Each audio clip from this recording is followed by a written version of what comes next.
Mga gantong araw really makes you think na napaka-unpredictable ang buhay. Huwag na buhay, sige, masyado malalim. Napaka-unpredictable ng araw. For example, kanina umaga, ang init. Papasok ako, ang init. Sabi ko sa sarili ko, ba't pa ako nagdala ng jacket? Dahil nung pauwi ako, sobrang lakas ng ulan.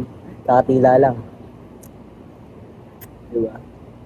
Everything eventually goes away. Ngayon pa lang kailangan ko na itatak sa isip ko yun.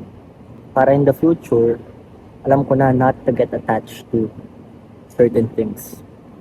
Isipin mo dati, nagkakating lang ako nung high school ako.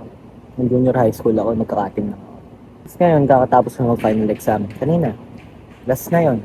Next na yan, graduation.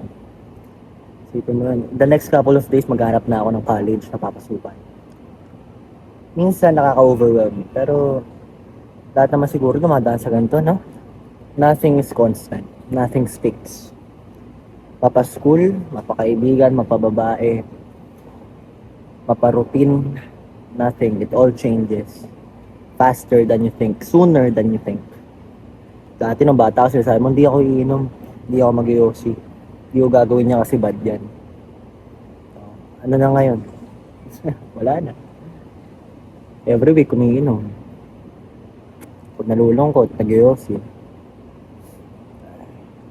Nakakatawa isipin.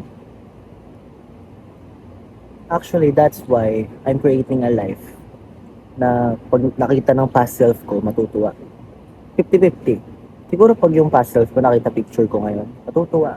Pero pag nalaman niya yung mga ginagawa ko ngayon, mga dinadamdam ko ngayon, mga iniisip ko ngayon, mga responsibilidad ko ngayon, mapapaisip din yun. Siyempre, kilala ko yun, ako yun. Yun lang naman. Hindi kayo sanay na madrama ako, no? Bukas ulit.